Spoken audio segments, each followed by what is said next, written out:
very basic value orientations. It's also a scholarly tradition. So by then, the scholarly tradition had been totally formed. We didn't even touch the scholarly tradition, so you're not obligated to know anything about it. So you should feel relaxed. But there's another aspect, it's Confucianism as practice, in government, in social order, and so forth.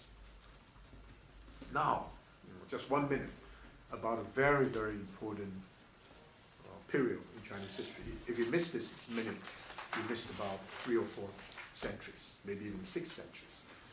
That's the introduction of Buddhism in China from India. And this never happened up to this point in human history. A great tradition from India was introduced to China, not because invasion, not because of imperial economic power, not because military might, not because of trade, simply because the voluntary assumption, voluntary receptivity of the Chinese mind. And the Chinese were so fascinated by this Indian mode of thinking.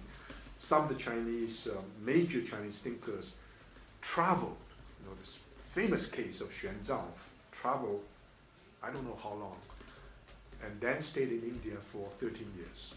And he brought back all the sutra. And then, of course, Chinese began to translate all the sutra. And up to now, Buddhism is still powerful in East Asia. There's no question about it.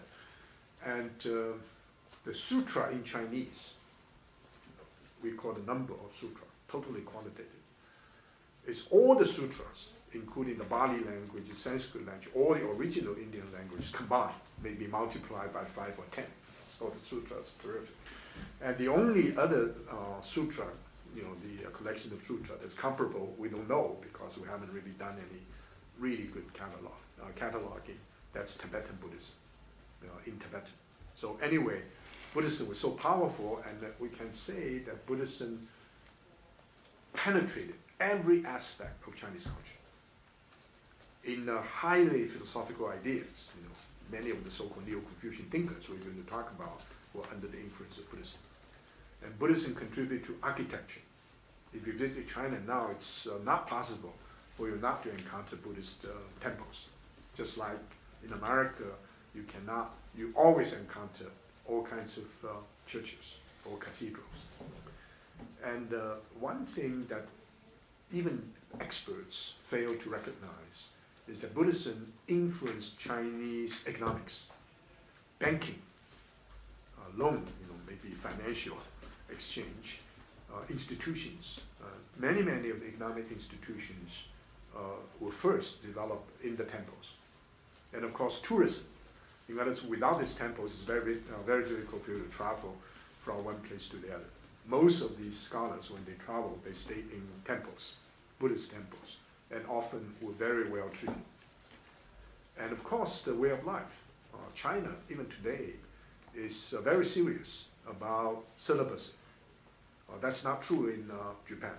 You can get married in Japan, to a certain extent in Korea, but you become a Buddhist, or either a nun or monk, you're not supposed to get married. And of course, they're strictly vegetarian. They exercise some kind of asceticism, and that also presents a kind of stand of inspiration for the Chinese. One major change in the modern time is that some of the most influential Buddhists now call themselves engaged Buddhism. They're engaged in the world. They no longer simply look to the other shore, or to enter into nirvana, or to go to the Pure Land.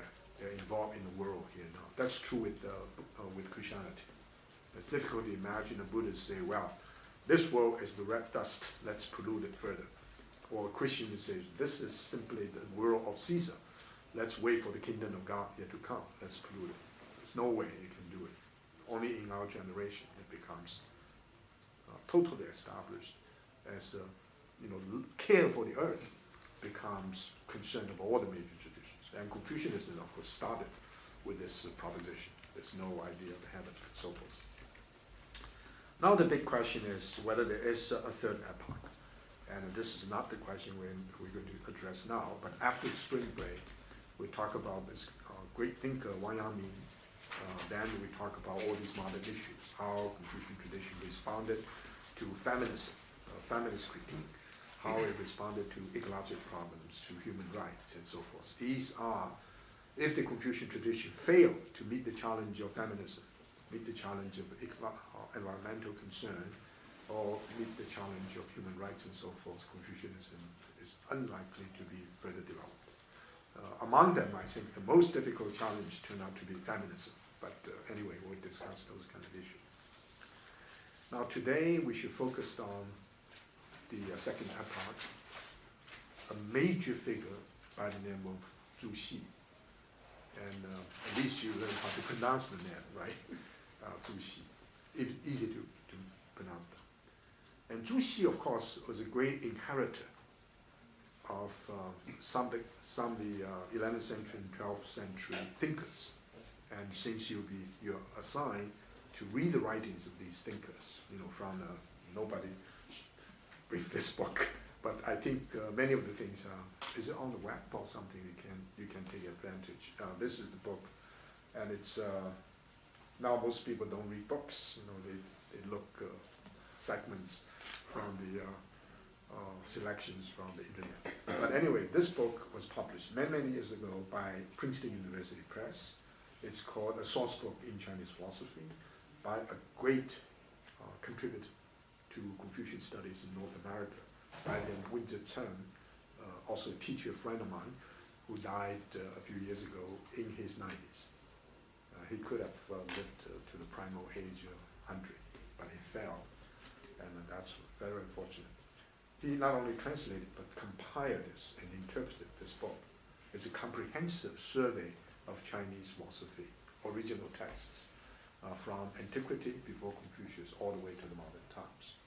And this book, when it got published at Princeton, it made the Princeton publisher very happy because it was sold about 100,000 copies per year for many years. And I don't know the situation now. I think probably declined for strange reasons. Okay. They ask you to look. I'm not going to talk about these major figures before. Not much about the one is Zhou Dunyi. I don't. You don't need to remember it when you look at the text. You'll be able to pronounce that. And he did a diagram. It's called a diagram of the ultimate reality, or the